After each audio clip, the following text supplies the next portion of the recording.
Okay.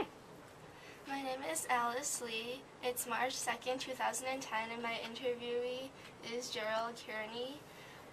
What is your name? What is my name? Yeah. Gerald. Gerald. Used to have red hair. Everybody called me Red. When and where were you born? In Canada, 1921. What was your pre-service occupation? Service occupation. Before he went into the war. Where did I go? The Shiloh was what? No, you were a college student. Oh yeah, that's right. Yeah, college student. I got drafted into the war. No, you didn't. You signed up. Yeah, but then nothing happened. Then one day somebody walks in the classroom. Yeah. I was in college at the time. Yeah. Is there Mr. Kearney in here? And he pulled me right out with 1 day left to finish the semester. Now, why didn't they want you in the Army? I was a foreigner, Right. born in Canada. At what age did you join the Army? What year? Yeah, what age? I was 42. Yep. 21. What wars were you associated with? World War II, really. How did you first hear about the wars? How did I what? How did you first hear about World War II? What was the first thing about it? Like, how did you first hear? Well, they send you to school to learn to fly an airplane. They yanked me right out of the classroom. What she's asking, how did you hear about it? You were a college student on December 7th, 1941, in Cleveland. Well, then everybody started getting drafted, and it was just a question of time they'd get me. So rather than just, they take you, who knows where I go. Where I had an opportunity to choose. So that's what I did. I took the test and all that stuff, and they tested me for pilot school and all this stuff. Were you willing to enlist? Do a what? Were you Willing to enlist. So, yes. Well, yeah, I enlisted. That was no problem, but everybody was being drafted anyway. So when they draft you, God knows where you're going to end up. But if you volunteer, you know. So I volunteered for the Air Corps. Well, I never flew an airplane. Had you ever even been in one? Yeah, I used to go up at the Utica Airport and watch the planes come and go. They weren't fighter planes. They were small. One guy in them. Where did you receive your basic training? Basic training. It was down in Texas. What were your feelings about your training? Well, when I would end be a pilot, you have to. It's a long haul to become a pilot. And you go from a school, tell you all about flying, although you don't fly. Well, then I take it back a little bit. They brought Piper Cubs in, and if everything went, you moved on to the next one. The next one was still an airplane, but more horsepower. And if you got, then they'd throw half of them out. You'd be amazed how many of them would get sick just flying an airplane. And there's, not counting the basic where you didn't really do any flying. Each you move out one step, the horsepower gets more and more. So along the way they throw some more out till they all get sick. Until it comes down to graduation day. And it came down, I found out on graduation day was on Sunday morning, and I found out if I was going to graduate or not on Saturday afternoon. Wow. Because you hadn't done your... Oh, I hadn't had the final check ride. They bring in almost professional pilots.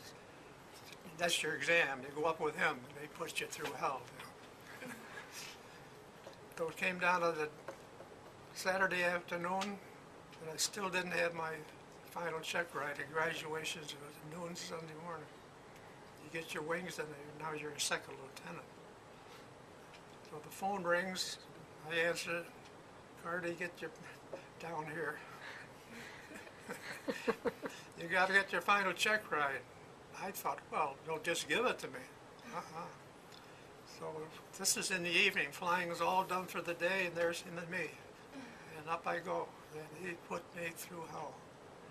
Loops, and forced landings. He shut the engine off. What are you going to do now?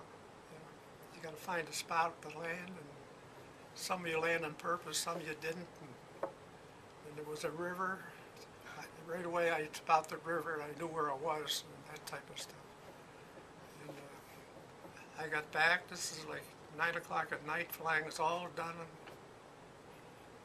here I am landing, and on the final approach, just the guy giving me the test, he said, "You did pretty good, damn good, Kearney.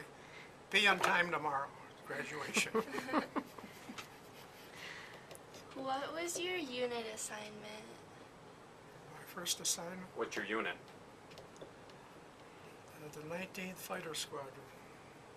So how were your leaders or officers like in your unit? How did they like me? Like How did you like them? What were they like? They were all right. You know, to actually take a test, they bring an outsider in. Not the guys you work with all the time. But, you know, they flew in fours, and I'd be number 4. You got the leader, and it'd be a wingman. And the element leader, 2 more planes. This guy'd be the element leader. The leader and the element leader. So the leader's got a wingman, and the element leader's got one. And then you get nice and tight, and you look up on a spectacular, you know. But when you got on combat, you didn't do that. 2 of them went here, about 10 miles away, there's 2 here. And they watch each other.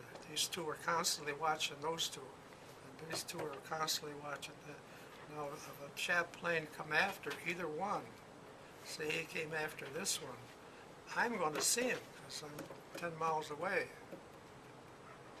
So right away I turn.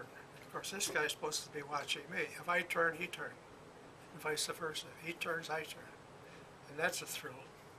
So I turn, he turns. Now you come head on. Wow. You know, you're going 400, 500 miles an hour. What were your You'd come together like that. If nothing happened, you just went like that and come right around and did it again. But if you're coming and this guy wants you to go that way, he'd dip his wing like that. And right away you'd scissor. Now you go this way. Wow. So there's quite a bit to it. And what if there was a Japanese plane? Then you go after him. Because you're going at them. Well, you had 8 machine guns on the plane I had. You're damn fool to go head to head against one of those. So your wingman was there to protect you? Yeah, Okay. yeah. You had the one leader, he's the boss. His wingman ended up being number 3. So I was number 2 and 3 for a long time. So how many men were on your plane? You're the only one. You were the only one? Yeah. Okay, so you were manning the... There was just the one guy. Okay, so you were manning the plane and the machine guns. Yeah, on the plane I had, you had 8 machine guns, 4 in this wing and 4. You don't even see them. Well, if you're up close, you see them. They stick out. 50 Little caliber. wingtip. So when you could select which one you wanted to fire. You push one button and they all go off at the same time. Well, you don't want to go head to head with that. It's scary. What were your most memorable experiences during your training? My most experience, Most memorable. well, the second atomic bomb fell No, during training. Oh, in training? Oh, the day I got the wings. Yeah. Yeah, Or how about when they tried to throw you out? threw me out. Because of the bald tire, and you tire blew and your wing tipped the other wing? You remember that? No. They tried to court-martial you because of your plane taxiing hit the other plane. Oh, yeah, then they discovered it wasn't my fault. Right. Can you explain that? Well, it just took off and, you know, like a tire on a car. How do you know? Do you look at it every day? Well, in a sense, back then you did. You had a crew chief who would check it all over. And me, every time I got on a plane, I walk around it. Then I get on the plane. What were So, you? Hold on one second, Alice. So go ahead. so why did they try to court-martial you, and what happened there? Because you came in for a landing and you taxied back to park it. And the tire blew out. Yeah, it blew out. But I'm trying to correlate the. And your wing tipped the wing of the plane next to where Oh, you were yeah, parking. and I got blamed for it. Yes. Yeah. It wasn't my fault. So because when you were putting your plane back, or parking it, your wing hit another plane's wing, Yeah. and that was a no-no.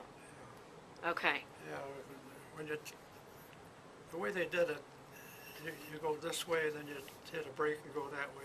You go like this all the time. You don't want to go straight because the plane didn't sit like that. It sat like that, so you couldn't see ahead of you. You could see all around, but you couldn't see ahead of you. And the air is different. Mm-hmm. You know. So that's what happened. That's what you're talking about. Yeah, so then explain the court-martial, Oh, I was reckless. they said. And I disputed them. And they threatened me with a court-martial. I said, go ahead. I didn't do anything wrong. Prove it. So they backed off. I When- didn't. I just, When you had a lawyer who got the maintenance record to show that it was a bald tire. yeah, there was a lawyer. He's on the base, but there was a lawyer. So he went back and went through all the records. You know, what happened after I put the part and they heard I had trouble. They right away they checked it. Was it me? Was it something wrong? The gun didn't fire. It should have. Whatever. What were the most memorable service you had to perform? I don't get that one. What was it? Probably the most memorable mission that you had to do. Oh, that's easy. It's the day they dropped the atomic bomb. Okay, so maybe we need to hear about this story now. Well, they come out with the atomic bomb. They dropped the one. And I forget, it was like 5 or 6 days later they dropped 3 the days, second one. 3 days later. Well, the first one, I knew all about it. I was in the air and all that, but I wasn't involved in it. But the second one, yeah, there was 4 of us. The second one let go. I was number 3 man then. I moved up. So you had 4 of you. The leader and the number 3 man were the bosses. And if there were enemy planes around, you didn't stay in formation. Right away, you spread out 2 and 2, and you would watch each other. Right. Well, if someone, you can, you know, if you're here and you're both looking out that, you can see that whole area. And here's the 2 guys out there. They can't see who's coming, but this guy here can see it. And then you'd turn, and this guy's supposed to be watching you. So he sees you turn, and they turn. And if you want an experience, you're going 400 or 500 miles an hour. Whew. They come almost head on. One goes up a little, the other one goes right underneath it. Then if nothing happens, you straighten out. You're still side by, you know, a couple miles apart, which is still way out here. And then if someone jumps that one again, one or the other's going to see him. And you turn, and you don't want to go head to head on the plane I had. And all those guns they had. That's a long time ago. Explain the atom bomb, because your mission was not to escort the atom bomb. You had a different mission when you happened to be over Nagasaki. Remember, you were going north of Shikoku. Oh, wait a minute, the second one. Right. Oh, yeah, the second So explain your mission. one. Well, we were on a different mission. So that isn't what we were told to do, so you go by it. Then once you accomplish your mission, if you want to go back, which is what happened, then you go back. But technically you're a damn fool to go back because of all the radiation of an atomic bomb. You can die of that just as easy as getting killed. Yeah, so then, like when they almost hit me, I mean, they missed How high were you flying? around 15,000, maybe 20. And how far away were you? I mean, like miles-wise from we- Nagasaki.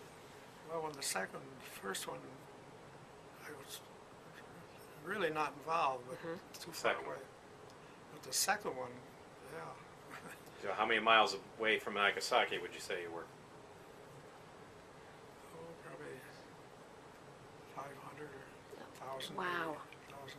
And it was, Well, you know, you're going, Not miles. well, not miles. No, But if you look on the map, it's miles.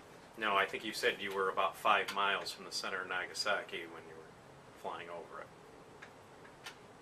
When I remember. you Oh, saying. right. Yeah, you're right.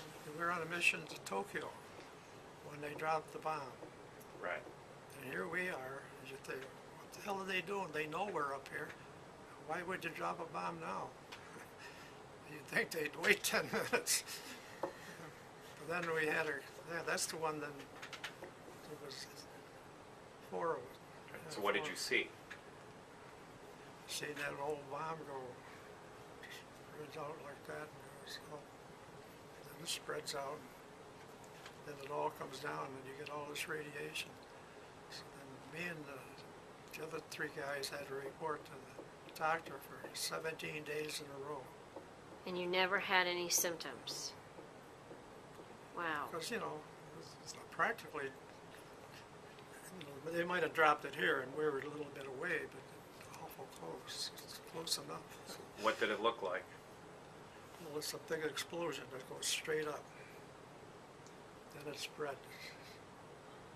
What like a color? mushroom. What color was it? Well, that's probably what you see, the flame, the blast, you know, and you could even feel the percussion of the thing. Was it blinding? Like, was it so bright that it was hard to look at? No. More, that I remember was more grayish. Maybe a little fire toward the center, but And then what did you do as soon as you saw it? get the hell out of there. Right, you peeled off. And then you We knew what the effects could be, so we got the hell out of there. And then you flew up north for about 3 hours. You strafed some oil fields and some the converted tankers. Yeah. And then you followed some railroad tracks to strafe some railroad cars. You lost a guy. And then you came back by Nagasaki 3 hours later. Do you remember what it looked like then? It was all burning. What the cloud looked like? Oh, big mushroom clouds. But what would it look like later on? Well, all that calms down. I just remember you saying how black it was. I don't remember it being I black. remember? So you could. You get the feeling it's sort of nightfall. Right. Yeah, so 3 hours later you can still see it. Wow. Still there. They went flying back by it. Could you see like the city burning from where you were, or was it still too cloudy? Well, there's a huge mushroom cloud.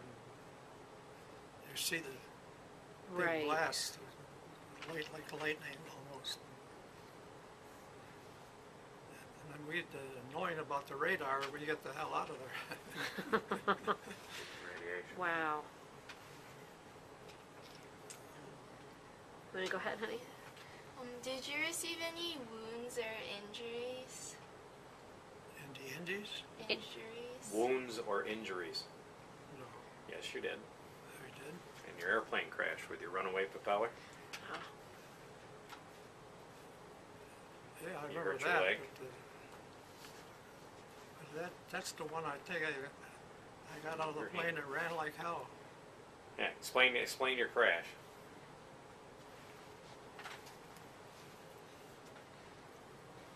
It's way back. That was a good story. I don't know.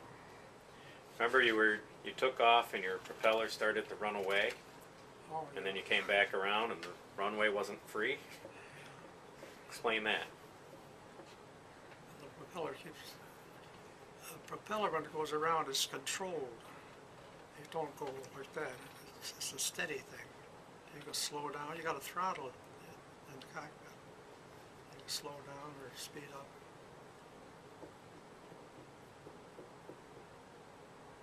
But I wasn't involved in the first atomic bomb. I wasn't too far away though. The runaway propeller one. What happens when your propeller starts running away? And you can't land. Explain what a runaway propeller is and what happens.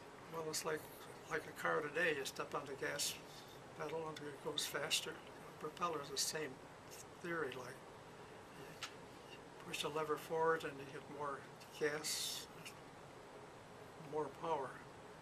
You ease up. It's just like a car. So if it runs away, what happens? How- If your propeller runs away, what happens? Oh, you can hear that for miles and miles and miles. And everybody looks up. They know somebody's in trouble. Ah. Well, all you can do is land it. Because what would happen? You'll probably die. Right, because the propeller's going to get too hot Yeah. and fly It'll off. Fly off. So as I recall that one, I actually did land on purpose. In a bomb dump. Well, I don't know about the bomb dump. It came to Almost. land and there was a Jeep in the runway. I didn't Or bail plane on out. the I runway. don't remember bailing out. No, you didn't bail out.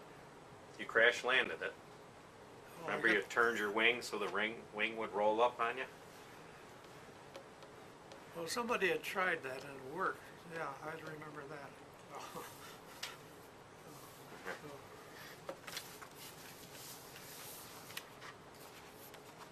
Yeah, you're coming in for landing. What are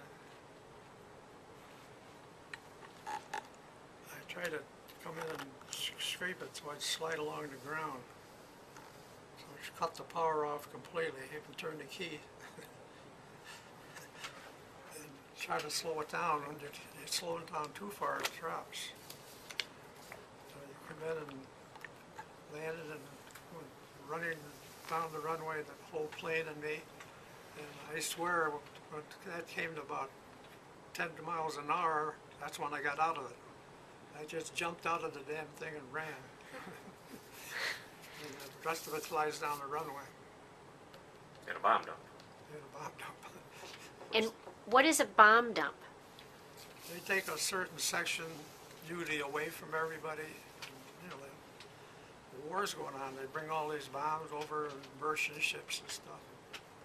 And they pile them in. And they're pretty well marked. You know where they are. You stay away from them. They want to land in one. And I come pretty close because I didn't have any choice.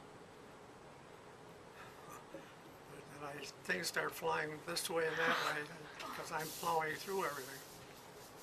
But nothing exploded. Wow. But you injured your leg, right?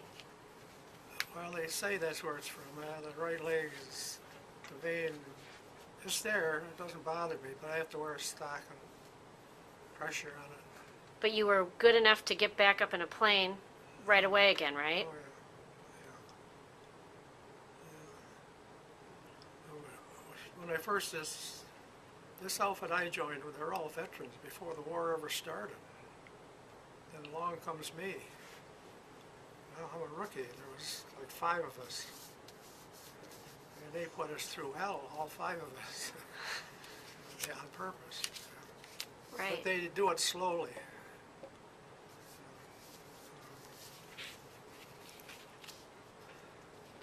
You have any others? Yeah. How did you keep in touch with those at home? You could write a letter over there. And they used to call it a mail plane. Usually in Hawaii, see, I was over in the Pacific, Okinawa, Japan. But you could write a letter. A lot of the bombing crews, you know, there'd be 6, 7 people in one of those. They go back to Hawaii, and they call it a rest leave. You get a break, because the war wasn't at Hawaii, so they fly all over the water, way back, you know, several thousand miles.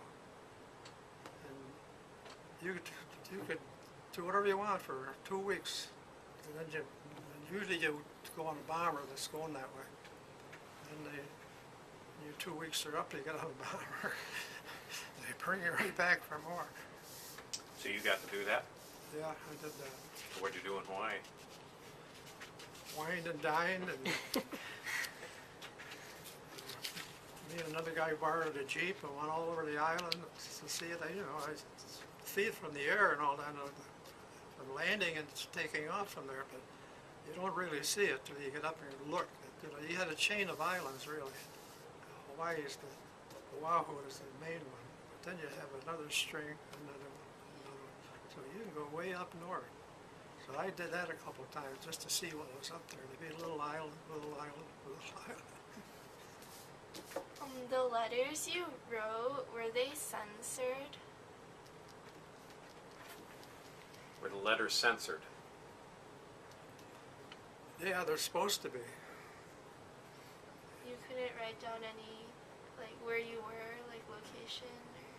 Or... Well, I'd say little stuff. It's awful warm or something like that. Or, gee, I saw an island this morning.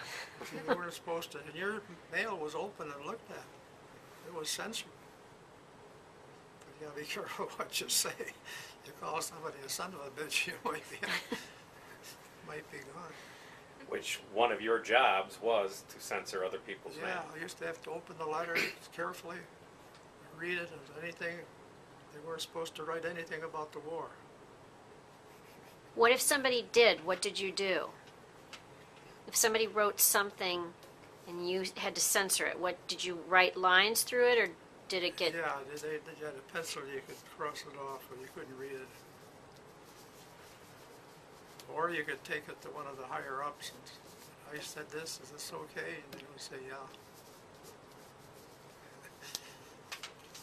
Did you ever have anybody get in serious trouble for something that they wrote that you saw, that you found? No. What were your living accommodations like? In a tent. They're big tents, maybe 10 to a tent. And they had the mess hall in a tent. You get up and you go to breakfast in a tent. So what was your daily life like? Well, if you knew you'd either be on a mission someplace, then you're worried about that, or you're flying patrol. You'd be out there for 5 hours, back and forth, which is nice in Hawaii. You're right up to Chain Islands to see what they're all like. Or what was the one south of there? South on Hawaii? Yeah, Well, Big Island, Hawaii, and then Maui, yeah, but and Kauai's up north. no, yeah, but there's another big island there south of that big one. Airport there too. I should know it. I don't know. Here's a picture of your tent area on Saipan. Here, what? He can yeah, I want to just show it right. If you bring it up real close. Great. Okay. There's a picture of the tent area in Saipan. Yeah, they all had tents like that. Usually about 8 to a tent. And they had cots. You know, they folded up like canvas.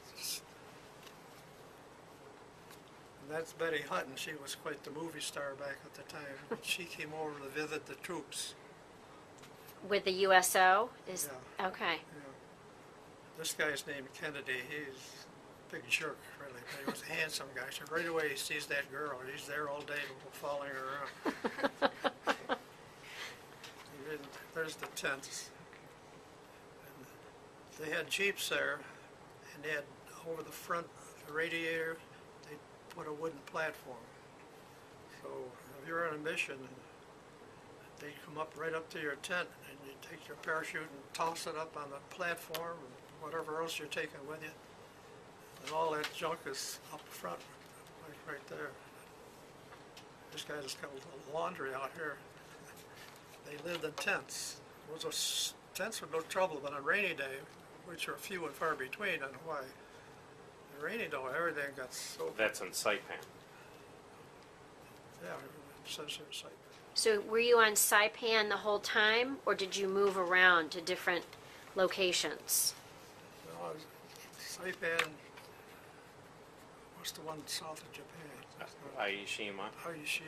and then Okinawa. Shima is where the big fighting went on. That was world famous. It's a little island. The Japanese are up here, and the island is here, and we're down here. So they fly way up there. Japanese took over that island, and the Americans. Japan is not too far away, so they had a landing strip on it. So they wanted that landing strip. So we could land planes, gas up, and then go hit Japan. But right away, Japan takes it. But then the Americans went after it, and they lost a lot of people. I was in the fighting in the sense that I'm up above them. I had to go up and strafe, something like that. But to get from where I was to Jimmy, you're talking 1,000+ miles. So you got to watch. You got all the way up, and you're looking at your gas gauge. And how many miles could you go on a full tank of gas? Oh God, a couple thousand. You go quite a way.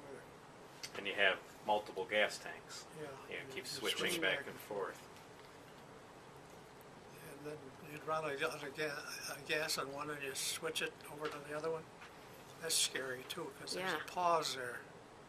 Then the engine starts up again. So how many hours could you be out on a mission?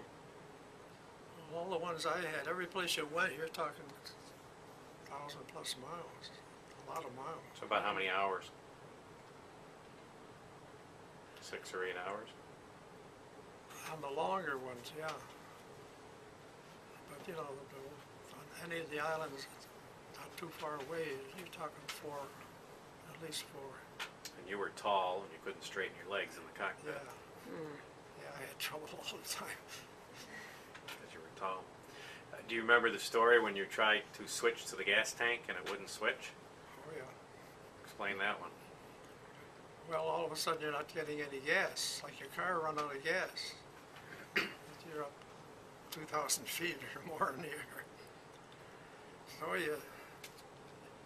you had a reserve tank. So right away you'd switch from that one to that one. The plane would stop. And then, then all of a sudden it starts again. Or you could even help it start, push the starter, and all of a sudden. So in the meantime, when this happens, it happens, and the plane goes like that. And then you got to start it, and but it's scary. I can What about the imagine. one time when it wouldn't switch? I was almost out of the water when it finally switched. Yeah.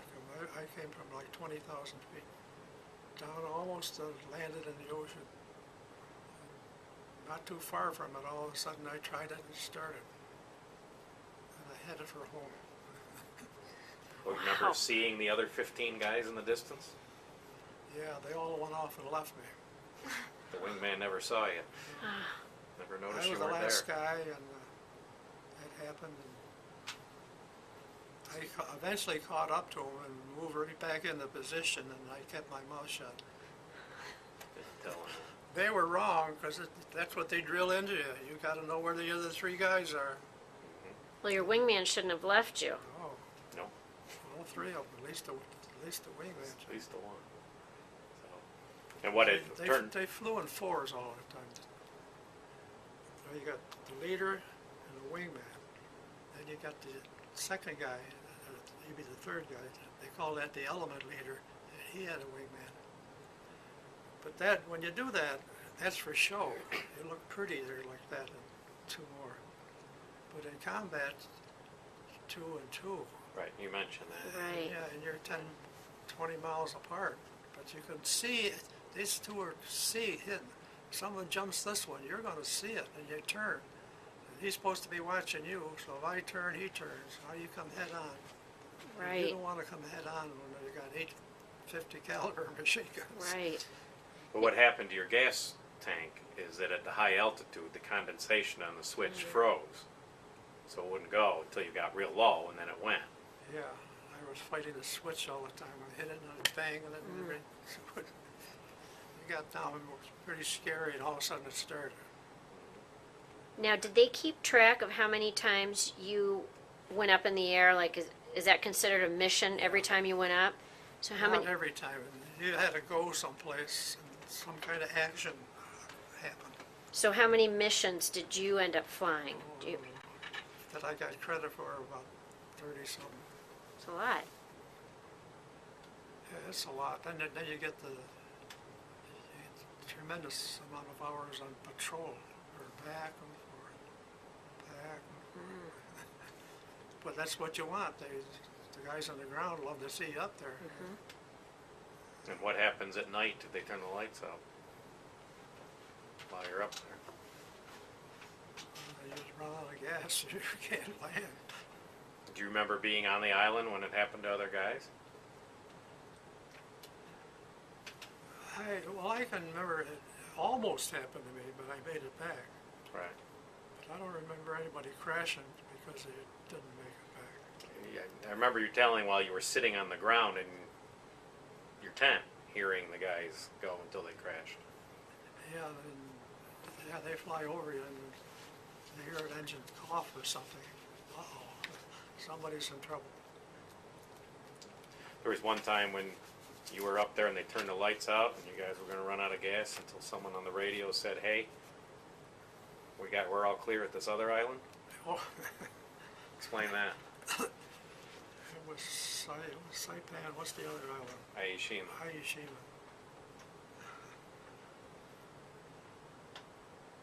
Yeah, if they didn't let us in, there was some reason they wouldn't let us land. An air raid. Yeah. And we're going around and around, and it starts getting dark. You gotta let us in. Well, we can't, because they drop a bomb on us. Finally, you keep looking at your gas gauge. You're going around and around for hours. You're going to run out of gas. Then what do you do? See, so much depends on the mechanics. They got to have your plane so-so. So did they turn the lights on for you to land? Well, they could, but the whole reason for that was that there was an enemy plane out there someplace. And they're afraid they're going to drop a bomb, so they don't want the lights on. So what ended up happening to you? Well, you just keep going around and around, and finally you have no choice. No, but then all of a sudden you heard on the radio, "Hey, we're fine over here." Oh, the other island called us. Yeah, different island called us. They hear us on the radio. I'm running out of gas. They gotta let me in. They're pleading to be let in. And there's an island not too far away. That was Iwo Jima, I think. Was it? And they let you land there then? You probably heard of Iwo Jima. Yeah, oh, That's yes. a little island way up north. Yes. You go up past Iwo Jima, then you hit Japan. But God, there's a long way to get to Iwo Jima. That was the big problem.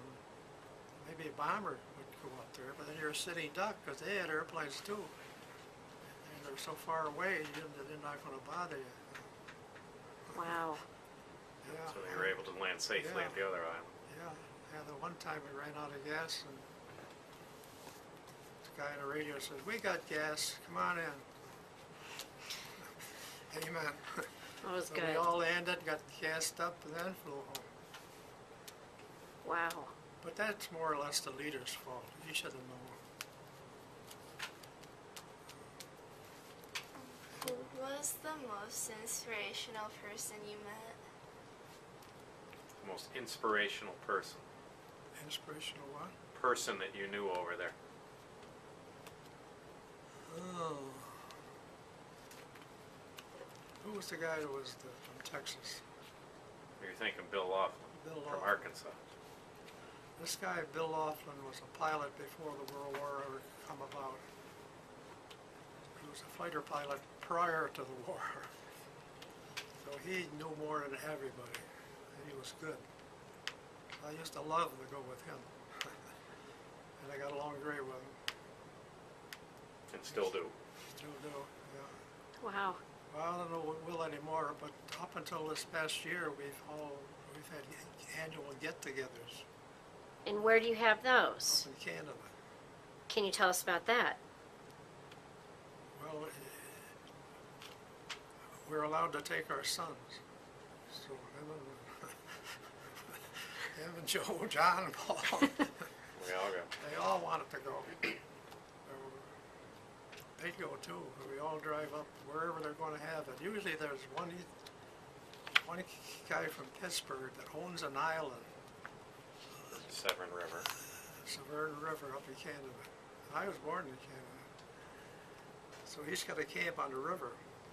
So that's where when they have their reunion, there's an airport, well, there's a big city. Toronto. Toronto, and then they pick you up in Toronto and take you up to his island. It's 100 miles north. Wow. And then there's a river. Usually they had a ferry boat take you downstream to this big island, and he has his camp right on the island. And he's got motorboats and rowboats, fishing docks. So how many of you usually get together? Oh, they got a pretty good crowd, didn't they? Yeah, very good crowd. It had gotten up into the 20s, and now we're down to just a few. Well, lately they stopped doing it because everybody's getting. Well, we so went old. last year. We went. Remember, it was just you and Jim Weir left that made it. They go to Pittsburgh or something. Yeah, he's from Pittsburgh, but it was just you and him that made it last year for the old pilots. Yeah, this Dying guy off. owns this camp up on the river. And he has something to do with baseball, Pittsburgh Pirates. Yeah. But he up in Canada, that's a camp, like someone has in the Adirondacks, but you go way up to Canada. And they all have to get papers to go, because I was born in Canada. Very And then nice. he's got a bottle of whiskey for whoever's the last surviving one. Yeah. Wow. There's a checklist of names on it. And Wow. every year they have a toast and they check off who's next, and whoever lives the longest gets the bottle. Up where he's got the camp is he's got this river, you can go boating, he's got a dock, he's got motorboats, he's got rowboats, he's got everything. Nice. And just go up the road maybe 5 miles, there's a beautiful golf course. We have it all then. We'd all go golfing. But mostly you guys just sit around and tell war stories. Now, do you have any other questions, honey? I have a couple. Okay, go ahead. Is that okay? Yep, go ahead. We have about 7 minutes left on this tape, and then I have 7 minutes on the other one. So, Could you describe your relationship with civilians and allies? The Marines, Your relationship with civilians? yeah, did you encounter any civilians? no, No. you're in a war zone. And there aren't that many, you're talking mostly islands, there's groups, You told Bill you could get you home? Yeah, I'm the rookie there. I'd done it like me and this other kid for 2 days. Someone knew what they were talking about. They were sending us and bringing us back, send us this way and bringing us back. So then Bill says, does anyone know where the hell we are? Because I don't. And somebody else says, yeah, how are we supposed to get home? He says, that's what I'm asking you. I don't know how to get home. And little old me says, Bill, I was practicing radar the other day, and he says, come on, Kearney, what the hell is radar? And I says, they can bring you home. Then Bill says, he calls it, there was 8 of us. He calls everybody, okay, nothing to worry about, Kearney's taking us home. Over 1,000 miles away, more than that, way up. And you got you home? Yeah, so I turned on the radar. picked it up right away, which surprised me. You got to find it, and you can tell when you cross the line. You know, when you go like this, it goes da da da da da da da da. You can sort of watch your compass when they do that. You know, when we were way up here and home was down there. Well, I knew it somewhere down there. I wasn't sure. So then there was 8 of us, and Bill he was a pilot before the war ever started. He knew his stuff. Nothing to worry about. Kearney's going to take us home. So I moved up, took over. They all followed me, and I kept looking for the beam. Please, Lord, find the beam. All of a sudden, there it was. Then you narrow it down and follow it. So you get that buzz, and it starts to beep or something. You know you're left or right. You turn back. As soon as you cross it, you don't see the beam. Once you cross it, you know it. So, Well, very good.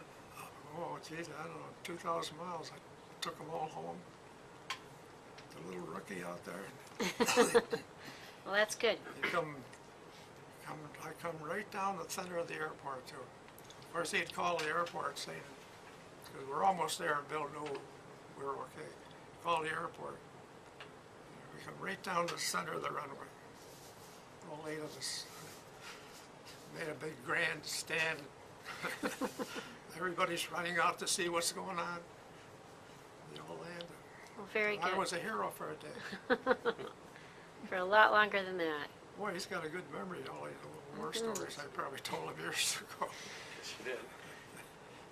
All right, what else do you have, Alice? I have 2 more. Okay. Did any geographic occurrences affect any aspects of the battles you were in? The aspect of the battles. Yeah, the geography was well, you were on mostly islands. Yeah. So, yeah, I think he probably covered that one, honey. I think we're okay on You that. use your compass a lot, you know. And you got to know where they were. That's good. Why? That was pretty tough. So you had to know how to read maps, follow the compass. Probably some gut instinct too, right? You know where the radio, they give you a buzz. When you picked up the beam, you go buzz, you could hear it. Buzz, buzz. And then you're going along like that, and you're looking for it, and nothing, buzz, nothing. So you knew why you crossed something. You know. So I knew when all this happened, even though I was the rookie, I knew we were way the hell up north. It's 300-400 miles from where we're supposed to be. So I went this way. And Laughlin says, Kearney, you know what you're doing? Yeah, you just told us that. Do you remember seeing the sunrise while you're up in the air? Yeah, you picked the dawn patrol.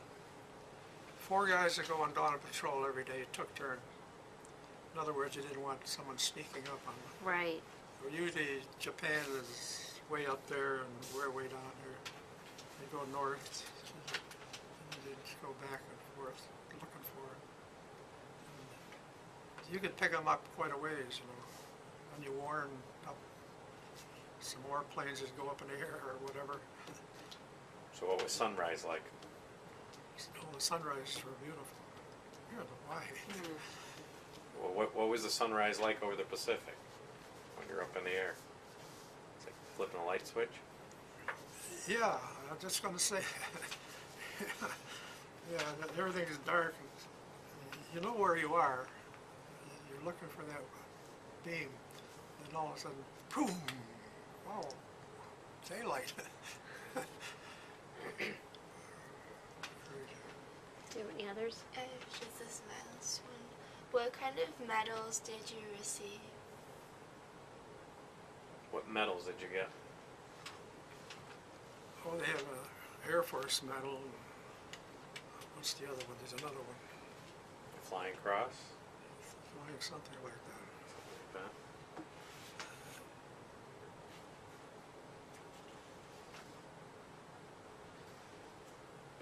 But this was a veteran outfit, though. I'm the rookie. I joined them at first. You know. Kind of a funny story. Do you remember when you were up and the oil was spitting on your canopy? you had to land with Laughlin? You remember that? And you got on the ground and you were yelling at your crew. And they said that they'll give you one of the better planes every assignment as long as you gave them all your liquor. Oh, yeah. They used to send the bombers used to go back to Hawaii, and when they come back down to the islands, the damn thing was loaded with liquor. And when it landed, they'd call one outfit at a time, come get your liquor.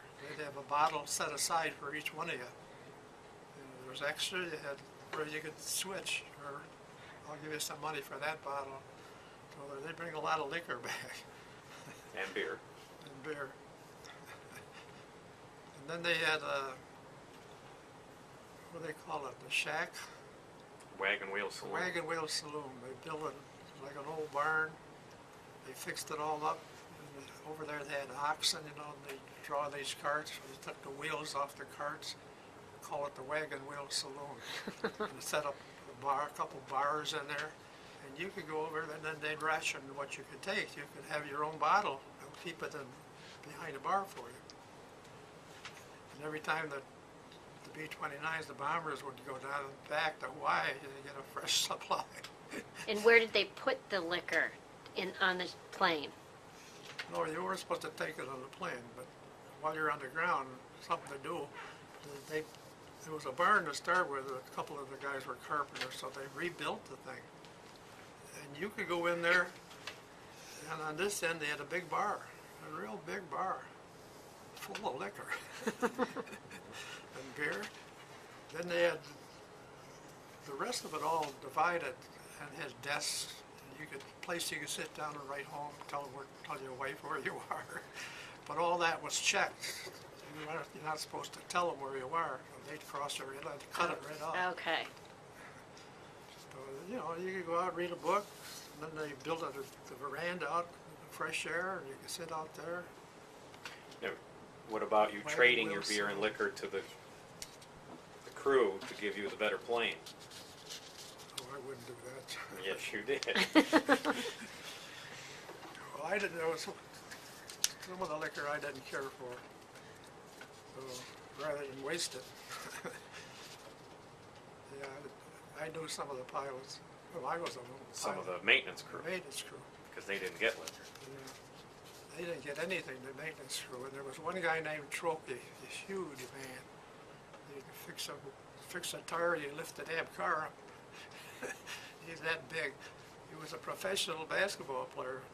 Didn't look like one, but he was huge. He wasn't a pilot, he was a mechanic. So I got to know him pretty good. You know, he knew more about flying than anybody did, and here he's a crew chief. So I'd always put a bottle under my coat and go for a stroll.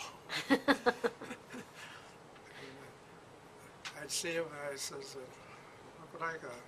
Oh, God bless you, Kearney. And then you got the better plane then. Oh, well, I got the well-maintained plane, I tell you. They made sure the tanks full and the bullets were in the guns and all that stuff. The oil was where it was supposed to be. Sounds like a good man But to I know. wasn't the only guy that did that. And then they'd bring back, these are bombers coming back from Hawaii. They go on rest leave back to Hawaii, then they come back. They get rid of everything. It's full of liquor, the damn plane. I never crashed. Now, do you remember when you had to move your base from, I think, Iwo Jima to Shima? You got on the plane and they told you about all the liquor and beer that was on the plane? Oh, yeah. Explain that. Yeah. Well, they told me it was all full of gas, ready to go. And I get in there, take a look, and there's bottles everywhere. And they're supposed to tie them down. And there was this guy, I think I told you, this guy named Trokey, this huge guy. He wasn't a pilot, he was a crew chief. I'd make sure he'd get a bottle because he was servicing my plane. I'd always have and I'd have to hide it. They'd go for a walk. And they hid the beer in your guns? Yeah.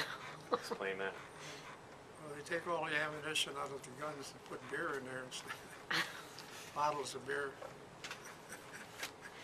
That's why it's on the ground, I take it. Yeah. Well, the That was to move it from island to island. Oh, You know, okay. the bombers would go back. They didn't take bombs or anything. They go back for rest leave, then fill up with liquor, and they come back. And we had a regular bar. It was a wagon wheel Right. saloon.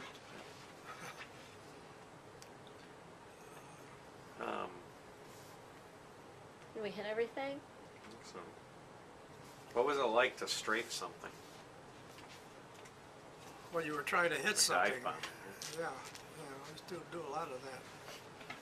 Usually what we would do is you got all those guns, you know. You're not just shooting at another plane. They're trying to get away from you too. You'd be going along like this, and all of a sudden, it's like that. And the next one you go, there's four. You go 1, 2, down you go. And you got these 8 machine guns, 4 in each way. You look for you spot a target someplace, so you purposely made it so you come close to it, not right over. They're looking for that. Then one after another, you go down and strafe that. Wow, usually you blow it apart. Wow. Wow. Then when the bomber crews would go back to why I think I told you, they'd load up all this liquor and bring it back. Did you shoot any planes down? Yeah, 4, but I only got credit for 3. How come? Someone else claimed the other one. Stampe? Stampe. He claimed it, and there wasn't any question about it. And, well, that's the one where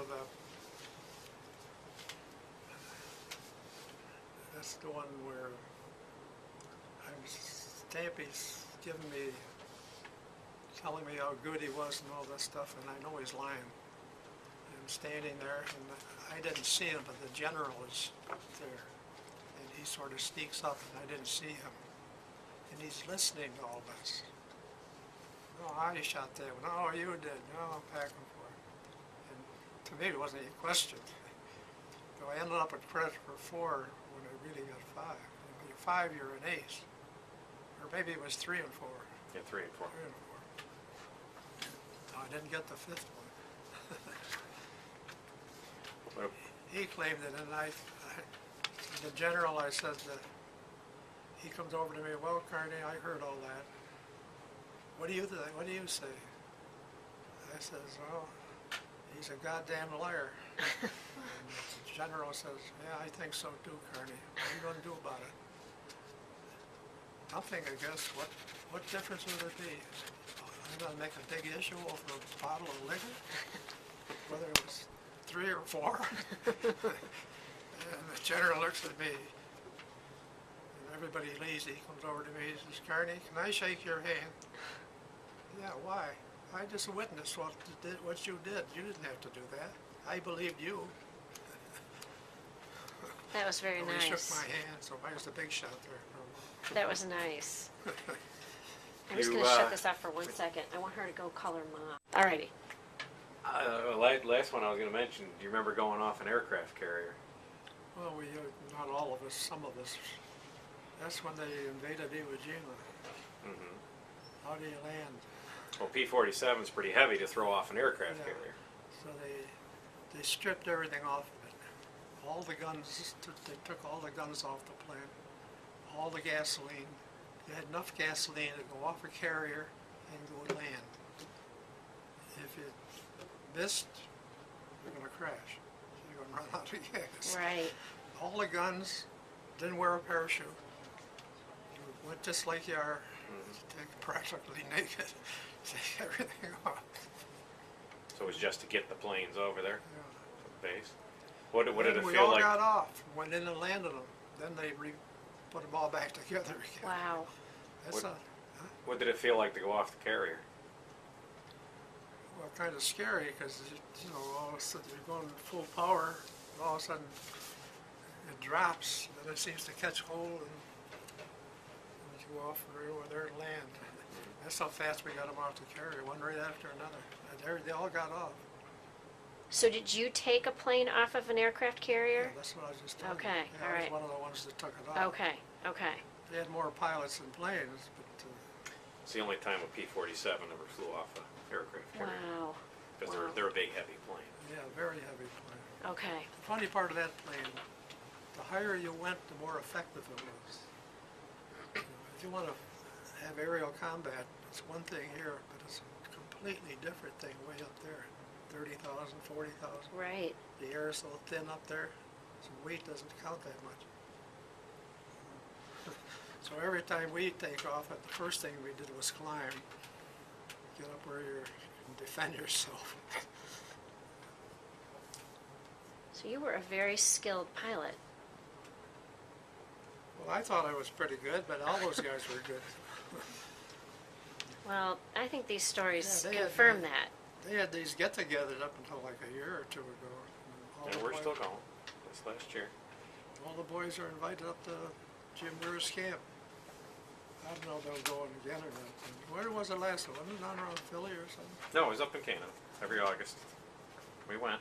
Because I'm a foreigner. I was born in Canada. Well, I think that's really neat. Like I said, I'm a fan of Canada after these Olympics. You know, my mother and father were born in Ireland. And there were no jobs in Ireland. Things were pretty tough. And somebody my father knew had gone to America, to Canada, and not no trouble finding a job. And then my father looked into it and says,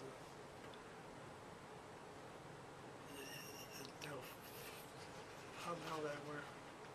It was a boat, was it? Well, there's a mechanic's job here. That I went from Ireland to Canada, Montreal. Montreal. And we got on a boat. And my mother, no. My father went first. Right. And then when he ended up in Canada, then he wrote back to my mother, okay, I've got a job already. So they went through the whole procedure, getting a passport and all that stuff. And she joined them, if you can imagine that. Wow. You know, they were older. So she went all by herself. She was on the Lusitania. She missed the boat that sank. That was the Lusitania. Yeah. She missed that and got the next one. Supposedly. Went to Canada. No, I was born in Canada. So when I come here, I had to get citizenship papers and all that stuff. I'm a rebel. Got all sorts of great stories. A lot of history in one person. And he was a Division I college basketball player. And Wow. high school coach, and then had 11 kids. Wow. Wow. What an accomplished life. And I got 2 granddaughters. No, you got plenty. I got You have had- one that takes care of you now. I got one now. That's right. my oldest boy, Joe, he gets married. You can turn the video. Oh. Well, they